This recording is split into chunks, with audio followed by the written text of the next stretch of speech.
ಏನು ತಿಂತೀವ ಚರಿ? ಯಾವ ಪಿಜ್ಜಾ?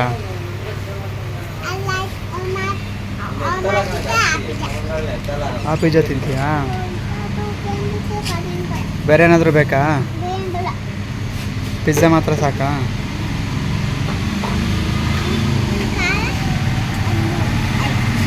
ಒಂದು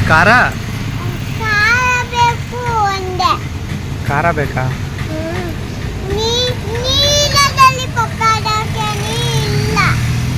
ಸ್ವಲ್ಪ ಐತೆ ಕೊಡ್ತೀನಿ ಇರು. ಸ್ವಲ್ಪ ಐತೆ ನಾನು ಕೊಡ್ತೀನಿ.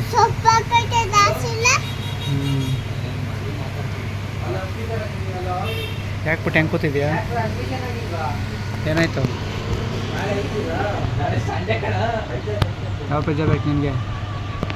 ಅದು ಬೇಡ. ಏನಾಯ್ತು ಸರ್? ಏನು ಮಾಡ್ತಿದ್ದೀರಾ ಸರ್ ನೀವು?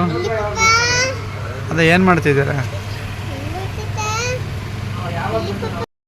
ಪಿಜ್ಜಾ ಆರ್ಡ್ರ್ ಕೊಟ್ಟಿದ್ವಿ, ಇನ್ನೂ ಬಂದಿಲ್ಲ. ಇಲ್ಲೇ ಹೊರಗಡೆ ನಮ್ಮ ಮನೆ ಹತ್ರ ಸ್ವಲ್ಪ ನಿಯರ್ ಇದು, ಅದಕ್ಕೆ ಇಲ್ಲಿಗೆ ಬಂದಿದ್ವಿ. ಪಿಜ್ಜಾನೇ ಬೇಕು ಅಂತಿದ್ದೆ ಸರಿ. ಅದಕ್ಕೋಸ್ಕರ ನಾನು ಯಾಕೆ ಬೇಜಾರಾಗಿದ್ದೀನಿ ಅನ್ನೋದನ್ನು ನಿಮಗೆ ಮುಂದೆ ವೀಡಿಯೋದಲ್ಲಿ ಹೇಳ್ತೀನಿ. ಹಾಗೆ ಕಂಟಿನ್ಯೂ ಮಾಡ್ತೀನಿ ನೋಡಿ. ನಿಮ್ಮ ತಮ್ಮನೇಲಿ ನೋಡೇ ಗೊತ್ತಾಗಿರುತ್ತೆ ಯಾಕೆ ಏನು ಅನ್ನೋದು. ಸೊ ವಿಡಿಯೋ ಪೂರ್ತಿ ನೋಡಿ. ಹಾಗೆ ಪೋರ್ಕ್ ಕೂಡ ಮಾಡಿದ್ದೀವಿ, ನಿಮಗೂ ಇಷ್ಟ ಆಗ್ಬೋದು. ನೀವು ಒಂದ್ಸರಿ ಬೇಕಾದ್ರೆ ಮನೇಲಿ ಟ್ರೈ ಮಾಡಿ ನೋಡಿ.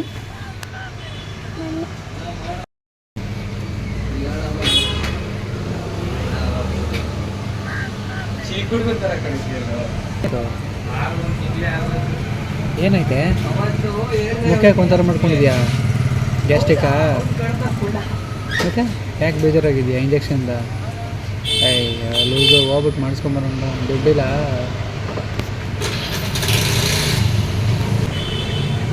ಯಾಕೆ ಯೋಚನೆ ಮಾಡ್ತೀಯ? ಇದಿಲ್ವ ಬಂಗಾರ? ನೀನು ಇದೆಯಲ್ಲ ಮಾರಕ್ವಾ? ಏನ ಮಾರಾಕನ ಬಾ ಮಾರಾಕದ ನಿನ್ನ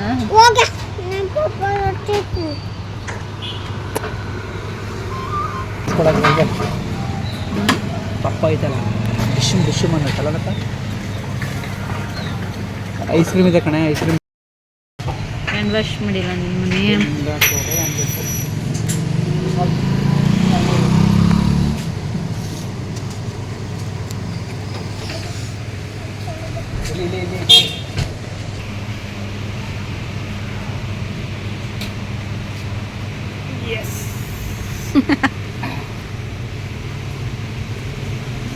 ಸುಡುತ್ತೆ ಇರೋ, ಸುಡುತ್ತಮ್ಮ. ಸುಡ್ತಾ ಇಲ್ವಾ? ತಿನ್ನಾಯ್ತು.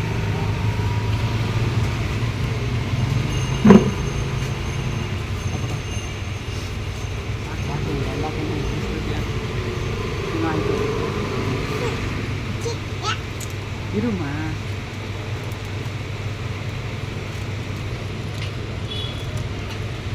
ಹಿಂಗಾಯ್ತು.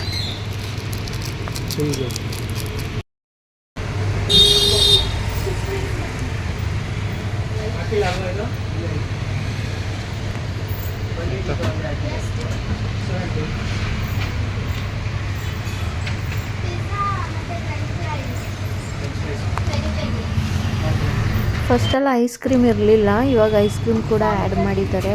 ಸೊ ಐಸ್ ಕ್ರೀಮ್ ಬೇಕಾ ಅಂತ ಜಾನು ನನಗೂ ಹೊಟ್ಟೆ ಸ್ವಲ್ಪ ತಂಪಾಗಿ ಹೇಳ್ಬಿಟ್ಟು ಆಯಿತು ಒಂದು ತಗೋ ಬನ್ನಿ ಸಾಕು ಅಂತ ಹೇಳಿದೆ. ಹಾಗಾಗಿ ಐಸ್ ಕ್ರೀಮ್ ತರೋಕೆ ಹೋಗಿದ್ದಾರೆ. ಜಾನ್ ನೀರಂತೆ ಕೊಡು.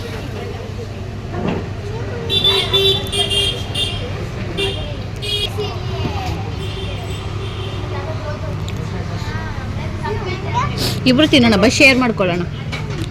ಬಾಬಿ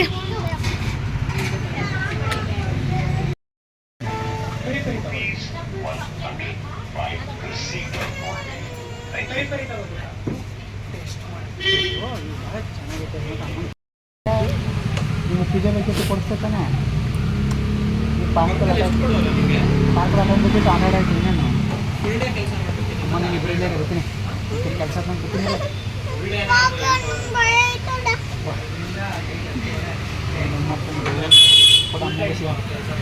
ಹಂಗೆ ಅಮ್ಮಂಗೆ ಕೊಡ್ಬೇಕು, ನೀನು ಹಸಿ ತಿನ್ಬೇಕು. ನೀನು ಅಷ್ಟೇ ಕುಟೆ ಪಾಪಂಗೆ ಕೊಡಬೇಕು. 3 ಪ್ಲೇಟು ಮುರಿದೋಗ್ಬಿಡ್ತಂತಪ್ಪ.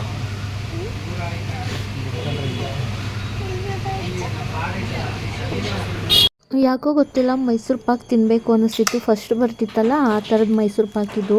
ಬೇಕ್ರಿಲೆಲ್ಲ ಇರಲಿಲ್ಲ, ಹೊರಗಡೆ ಅಂಗಡಿಲಿತ್ತಂತೆ, ಅಲ್ಲೋಗಿ ತೊಗೊಬಂದಿರೋದು ಜಾನು. ನಾನು ತಾನೇ ತರಿಸ್ಕೊಂಡಿದ್ದು, ಅವ್ನಿಗೆ ಯಾಕೆ ತರಿಸ್ಕೊಟ್ಟಿದ್ಯಾ? ಅವನಿಗೆ ಕೊಟ್ಟೆ, ಅವನಿಗೆ ಕೊಟ್ಟೆ, ಅವನೇ ಹುಡುಕಿದ ಮೈಸೂರು ಪಾಕ ಈಗ. ಅವಾಗೆಲ್ಲ ಮದುವೆ ಮನೇಲಿ ಬರೀ ಮೈಸೂರು ಪಾಕ್ ಹಾಕೋರಲ್ವಾ, ಇವಾಗ ಯಾರೂ ಹಾಕೋದೇ ಇಲ್ಲ. ಅದೇ ಸ್ವೀಟ್ ಅವಾಗ. ಇವೆಲ್ಲ ಇದು ಬೇಕ್ರಿ ಎಲ್ಲ ಇರಿಸಿ ನಮ್ಮ ಹೋಬ್ಳಿಗಳಲ್ಲಿ ಒಂದೊಂದು ಬೇಕ್ರಿ ಇತ್ತು ಅಷ್ಟೇ. ಮದುವೆ ಮನೆಗಳಲ್ಲೆಲ್ಲ ಇದೆ ಒಂದೊಂದು ಪೀಸ್ ಮೈಸೂರು ಪಾಕ್. ಮದುವೆ ತೀಟಿ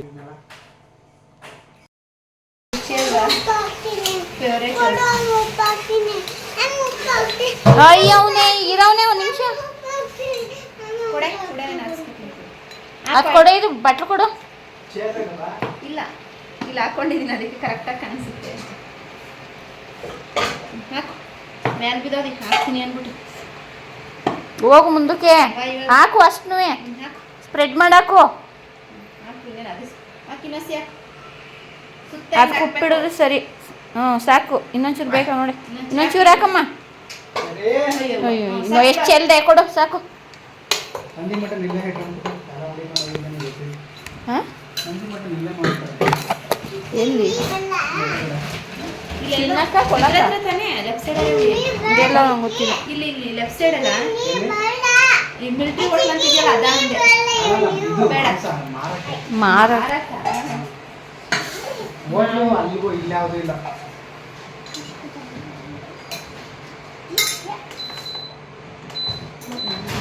ಜಾಸ್ತಿ ಕೊಡುತ್ತೆ. ಅದು ಸುತ್ತದ ಮನೆ 2,200 ಏನು ವೋಲ್ಟೇಜ್.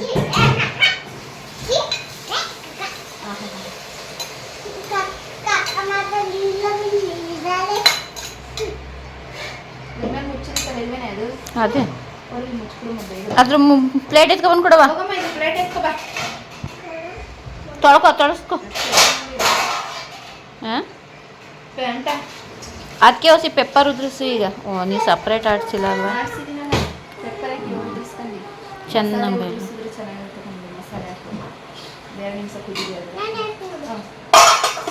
ಎತ್ತು ಇದಾದ್ದು ಅಂತ ಬೇರೆದಾದ್ರೆ ಬಿಟ್ಟು ನನ್ನ ಮಗ ಸರಿ ಇಲ್ಲ.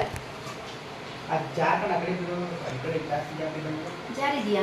ಇಲ್ಲ ಇಲ್ಲ ಇಲ್ಲ, ಗ್ಯಾಪ್ ಐತೆ.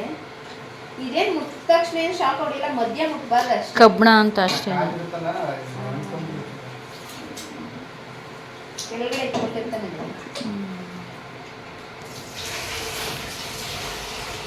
ತಿಂತೀಯ ಸರಿ ನೀನು? ತಿಂತೀಯಾ? ಏನಿದು?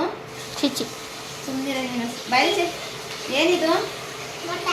Mutton mutton mutton.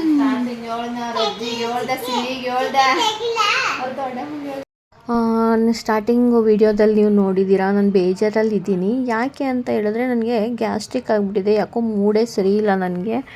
ಅದಕ್ಕೆ ಅಷ್ಟು ಬೇಜಾರಾಗಿ ಸುಮ್ಮನೆ ಕೂತಿದ್ದೆ. ಆಮೇಲೆ ಇನ್ನೊಂದು ಏನಂತ ಹೇಳಿದ್ರೆ, ಅದೇ ನಿಮ್ಗೆ ಹೇಳಿದ್ನಲ್ಲ ಲಾಸ್ಟ್ ವಿಡಿಯೋದಲ್ಲಿ, ನನಗೆ ಬ್ಲಡ್ ಇಂಜೆಕ್ಷನ್ ತೊಗೋಬೇಕು ಅಂತ ಹೇಳಿದ್ದಾರೆ ಕಡಿಮೆ ಆದರೆ ಅಂತ ಹೇಳಿಬಿಟ್ಟು.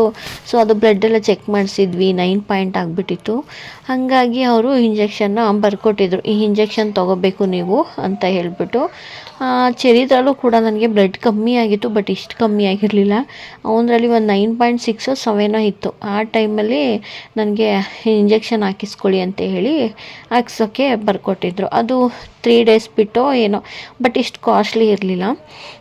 ಈ ಟೈಮಲ್ಲಿ 9 ಪಾಯಿಂಟ್ ಆಗಿಬಿಟ್ಟಿತ್ತಲ್ಲ, ಹಾಗಾಗಿ ಅವರು ಇಲ್ಲ ನೀವು ಹಾಕಿಸ್ಕೋಬೇಕು, ಈಗಲೇ ಹಾಕಿಸ್ಕೊಳ್ಳಿ, ಡೆಲಿವರಿ ಅಷ್ಟೊತ್ತಿಗೆ ಸರಿ ಹೋಗುತ್ತೆ ಅಂತ ಹೇಳಿದ್ರು. ನಾನು ಒಂದೇನಾ ಅಂತ ಕೇಳಿದೆ. ಅದಕ್ಕೆ ಅವರು ಇಲ್ಲ, ಅಕಸ್ಮಾತ್ ಬೇಕು ಅಂತಂದರೆ ಮತ್ತೆ ಬ್ಲಡ್ ಚೆಕ್ ಮಾಡೋಣ, ಒಂದು 15 days ಬಿಟ್ಟು ಬ್ಲಡ್ ಇನ್ಕ್ರೀಸ್ ಆಗಿಲ್ಲ ಇನ್ನೂ ಹಾಕಬೇಕು ಅಂದರೆ ಮತ್ತೆ ಇನ್ನೊಂದು ಹಾಕೋಣ ಅಂತ ಹೇಳಿದ್ರು. ಓಕೆ ಎಷ್ಟಾಗುತ್ತೆ ಅಂತ ಕೇಳಿದೆ ನಾನು. ಅವರು ಇಂಜೆಕ್ಷನ್ನೇ 3,500 ಅಂತ ಹೇಳ್ಬಿಟ್ರು.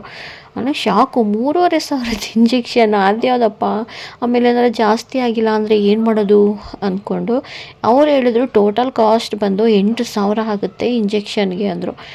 ಇಂಜೆಕ್ಷನ್ ಬರೀ ಒಂದು ಇಂಜೆಕ್ಷನ್ಗೆ 8,000ನಾ, ಏನಕ್ಕೆ ಅಷ್ಟೊಂದು ಅಂತ ಕೇಳಿದಾಗ ಇಂಜೆಕ್ಷನ್ನೇ 3,500 ರೂಪಾಯಿ, ಅದಕ್ಕೆ ಏನೇನೋ ಬೇಕಿರುತ್ತಲ್ಲ ಸಿರೆಂಜು ಅದು ಇದು ಅಂದ್ಕೊಂಡು ಅದೇ ನಿಮಗೆ ಒಂದು 4,000 ಬೀಳುತ್ತೆ ಅಂದರು. ಇನ್ನು ಉಳಿದಿದ್ದು ಅಂದರೆ ಅವ್ರ ಬೆಡ್ ಚಾರ್ಜ್ ಅಂತೆ, ಅಬ್ಸರ್ವೇಷನ್ ಚಾರ್ಜ್ ಅಂತೆ, ಅದೇನೇನೋ ಹೇಳಿದ್ರು. ಅಂದರೆ 4,000ಕ್ಕೆ 4,000 ಏನು ಎಕ್ಸ್ಟ್ರಾ ಬರೀ ಅವರು ಒಂದು ಇಂಜೆಕ್ಷನ್ ಹಾಕೋದಕ್ಕೆ. ನಾನು ಅದಕ್ಕೆ ಬೇಜಾರಾಗಿದ್ದೆ. ಅಲ್ಲ, ಒಂದು ಇಂಜೆಕ್ಷನ್ 3,500 ಅಂತಾರೆ, ಅದ್ರ ಮೇಲೆ 1,000 ರೂಪಾಯಿ ಎಕ್ಸ್ಟ್ರಾ ತೊಗೊಳ್ಳಿ, 8,000 ಹೇಳ್ತಿದ್ದಾರಲ್ಲ, ಅಕಸ್ಮಾತ್ ಜಾಸ್ತಿ ಆಗಿಲ್ಲ ಅಂದರೆ ನಾನು ಮತ್ತೆ 8,000 ಕೊಟ್ಟು ಇನ್ನೊಂದು ಇಂಜೆಕ್ಷನ್ ಹಾಕಿಸ್ಕೋಬೇಕಾಗುತ್ತೆ ಅಂದ್ಬಿಟ್ಟು ಬೇಜಾರಲ್ಲೇ ಕೂತಿದ್ದೆ. ಏನು ಮಾಡಬೇಕು ಅಂತ ಗೊತ್ತಿಲ್ಲದೆ ಆ ಥರ ಬೇಜಾರಲ್ಲಿದ್ದೆ. ಅದ್ರ ಜೊತೆಗೆ ಸ್ವಲ್ಪ ಗ್ಯಾಸ್ಟ್ರಿಕ್ ಬೇರೆ ಆಗಿತ್ತು, ಹಂಗಾಗಿ ಅಷ್ಟೊಂದು ಸೈಲೆಂಟಾಗಿದ್ದೆ. ಅವ್ರು ನನಗೆ ಹಾಗಂತ ಹೇಳಿದ್ರು, ಒಂದು ಇಂಜೆಕ್ಷನು 8,000 ಆಗುತ್ತೆ ಅಂತ ಹೇಳಿದ್ರು. ಅದ್ರ ಜೊತೆಗೆ ವಿಟಮಿನ್ ಇಂಜೆಕ್ಷನ್ ಕೂಡ ನನಗೆ ಬರ್ಕೊಟ್ಟಿದ್ರು. ಡೇ ಬಿಟ್ಟು ಡೇ 5 ಡೇಸ್ ಹಾಕಿಸ್ಕೋಬೇಕು ಅಂತ ಹೇಳಿದ್ರು. ಓಕೆ, ಅದೇನೋ ಒಂದು ಸ್ವಲ್ಪ ಪರವಾಗಿಲ್ಲ, ಅದೇನು ಅಷ್ಟೊಂದು ಕಾಸ್ಟ್ಲಿ ಏನು ಇರಲಿಲ್ಲ ಇಂಜೆಕ್ಷನ್ನು, ಅದು ಓಕೆ ಆಗಿತ್ತು. ಅದನ್ನು ಮಾತ್ರ ಒಂದು ಇಂಜೆಕ್ಷನ್ ಹಾಕಿಸ್ಕೊಂಡು ಬಂದೆ. ಜಾನು ಇರಲಿಲ್ಲ, ಹಾಗಾಗಿ ಜಾನು ಬಂದಮೇಲೆ ನಮ್ಮ ಹಸ್ಬೆಂಡ್ ಬಂದಮೇಲೆ ಬರ್ತೀನಿ ಅಂತ ಹೇಳಿಬಿಟ್ಟು ಬಂದ್ಬಿಟ್ಟೆ. ನಾನು ಶನಿವಾರ ಬನ್ನಿ ಇಂಜೆಕ್ಷನ್ ಹಾಕಿಸ್ಕೊಳ್ಳಿ ಅಂತ ಹೇಳಿಬಿಟ್ಟು ಕಳಿಸಿದ್ರು ಅವರು. ಜಾನು ಬಂದು ಸ್ಯಾಟರ್ಡೆ ಕೆಲಸದಿಂದ ಬಂದಮೇಲೆ ಹೇಳ್ದೆ ಹಿಂಗೆ ಅಂದರು ಅಂತ ಹೇಳಿಬಿಟ್ಟು, ಅದಕ್ಕೆ ಅವ್ರು ನೋಡೋಣ ಇರೋ ಅಂತ ಹೇಳಿದ್ರು. ನಾವು ಇನ್ನೊಂದು 2-3 ಕಡೆ ವಿಚಾರಿಸಿದ್ವಿ, ಅಲ್ಲಿ ಕಡಿಮೆನೇ ಇತ್ತು. ಅವರು ಮಾಮೂಲಿ ಇಂಜೆಕ್ಷನ್ 3,500 ಅಂದರೆ ಅದಕ್ಕೆ ಬೇಕಾಗಿದ್ದು ಇನ್ನೊಂದು 1,000 ಎಕ್ಸ್ಟ್ರಾ ಆಗುತ್ತೆ ಅಂತಲೇ ಹೇಳಿದ್ರು. ಇವ್ರು ಮಾತ್ರ ಅಷ್ಟೊಂದು ಹೇಳಿದ್ರು. ನಾನು ಇವ್ರ ಹತ್ರನೇ ತೋರಿಸ್ಕೊತಿದ್ದೀನಲ್ಲ ಅನ್ನೋ ಬೇಜಾರಲ್ಲೇ ನಾನು ಇಷ್ಟು ಹೇಳ್ತಿದ್ದಾರಲ್ಲ, ಈಗ ಹೋಗಿ ಅವ್ರ ಹತ್ರ ಹಾಕಿಸ್ಕೊಂಡು ಇವರೇನಾದರೂ ಅಂದರೆ ಅಂತ ಆ ಥಾಟಲ್ಲಿ ಯೋಚನೆ ಮಾಡಿಕೊಂಡು ಬೇಜಾರಲ್ಲಿದ್ದೆ ಅಷ್ಟೇ. ಇಂಜೆಕ್ಷನ್ ಹಾಕಿಸ್ಕೊಂಡ ಏನು ಅನ್ನೋದನ್ನು ನಿಮಗೆ ನೆಕ್ಸ್ಟ್ ವಿಡಿಯೋದಲ್ಲಿ ತಿಳಿಸ್ಕೊಡ್ತೀನಿ. ಹಾಗೆಯೇ ನನಗೆ ಪೋರ್ಕ್ ತಿನ್ನಬೇಕು ಅಂತ ಅನ್ನಿಸ್ತಾ ಇತ್ತು, ಹಾಗಾಗಿ ಜಾನು ಹೇಳ್ಬಿಟ್ಟು ಪೋರ್ಕ್ನ ತರಿಸಿದ್ದೆ. ನಾನು ಒಬ್ಬಳೇ ತಿನ್ನೋಕ್ಕಾಗಲ್ಲ ಅಲ್ವಾ, ಹಾಗಾಗಿ ಶ್ರುತಿ ಬಂದಿಲ್ಲ, ಅವಳೇ ಮಾಡ್ತಾಯಿದ್ಲು. ಈ ವಿಷಯ ಒಂದು ಬೇಜಾರಾಗಿದ್ನಲ್ಲ, ಅದ್ರ ಬಗ್ಗೆ ಹೇಳೋಣ ಅಂತ ಹೇಳಿ ಹಾಗೆ ವಾಯ್ಸ್ ಓವರ್ ಕೊಡ್ತಾಯಿದ್ದೀನಿ. ಅಲ್ಲಿ ಮಾಡ್ತಾ ಇರೋದ್ರ ಬಗ್ಗೆ ನಾನು ಹೇಳ್ತಾಯಿಲ್ಲ. ನೀವೇನಾದರೂ ಮಾಡ್ಕೋಬೇಕು ಅಂದರೆ ಕೂರ್ಗ್ ಸ್ಟೈಲಲ್ಲೇ ಇದು ಮಾಡ್ತಾಯಿರೋದು. ಮಸಾಲೆ ಎಲ್ಲ ರುಬ್ಬಿದ್ದೆಲ್ಲ ನಾನು ವೀಡಿಯೋ ಏನೂ ಮಾಡ್ಕೊಂಡಿಲ್ಲ. ಸೊ ಚೆನ್ನಾಗಿ ಆಗಿತ್ತು. ಇದು ಚೆನ್ನಾಗಿ ಕುದ್ದು ಅದು ಎಲ್ಲ ಸ್ವಲ್ಪ ಗೊಜ್ಜು ಥರ ಆಗುತ್ತಲ್ಲ, ಆಗ ರೈಸ್ಗೆ ಹಾಕ್ಕೊಂಡು ತಿಂದರೆ ಚೆನ್ನಾಗಿರುತ್ತೆ. ರೈಸ್ ಕೂಡ ಮಾಡ್ಕೊಂಡಿದ್ವಿ. ಪೋರ್ಕ್ ಅಲ್ವಾ, ಹಾಗಾಗಿ ಹಾಲಲ್ಲೇ ಏನದು ಇದರಲ್ಲಿ ಮಾಡ್ಕೊಳ್ತಾ ಇದ್ದೀವಿ ಅಷ್ಟೇ. ಚೆನ್ನಾಗಿತ್ತು. ನಾನು ಆ ವಿಡಿಯೋ ಎಲ್ಲ ಮಾಡ್ಕೊಳಕ್ಕೆ ಹೋಗಲಿಲ್ಲ, ಅದೇ ಮೂಡಲ್ಲಿದ್ನಲ್ಲ, ಹಾಗಾಗಿ ಮಾಡಲಿಲ್ಲ. ಶ್ರುತಿ ಕೈಲೇ ಮಾಡಿಸ್ತಿದ್ದೀನಿ, ಅವಳು ಚೆನ್ನಾಗಿ ಮಾಡ್ತಾಳೆ. ಇದೆಲ್ಲ ಬೆಂದ ಮೇಲೆ ಗಟ್ಟಿ ಆಗುತ್ತಲ್ವ, ಆವಾಗ ಸಖತ್ತು ಟೇಸ್ಟಿಯಾಗಿರುತ್ತೆ. ನೀವು ಬೇಕು ಅಂದರೆ ನೋಡ್ಕೊಂಡು ಮಾಡ್ಕೊಳ್ಳಿ. ಬೇಯಲಿ ಚೆನ್ನಾಗಿ ಬೆಂದು ಗಟ್ಟಿ ಆಯ್ತದೆ. ಸ್ವಲ್ಪ ಹಾಕ್ಲಾ ಅಂತ ಅದನ್ನ ನೋಡುವ ಇರು, ಫಸ್ಟ್ ಬೇಕಲ್ಲ. ಏನಾಗಲ್ಲ, ಸರಿ ಸಾಕು ಮಗನೇ. ಯಾವ ಖಾರ ಹೊಡಿಲಿ, ಸಾಕು ಬಿಡೆ ಸಾಕು. ಖಾರ ತಿನ್ನಕ್ಕಾಗಲ್ಲ.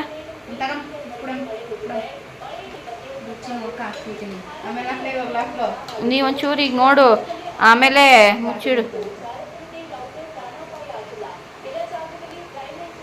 ನೋಡಿ ಎಷ್ಟು ಮಳೆ. ಹಾಂ,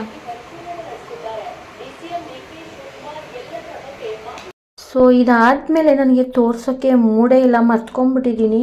ಏನಿಲ್ಲ, ಇದನ್ನು ಚೆನ್ನಾಗಿ ಕುದಿಸಿ ಗೊಜ್ಜು ಥರ ಮಾಡ್ಕೊಂಡು ತಿನ್ನಿ, ಚೆನ್ನಾಗಿರುತ್ತೆ.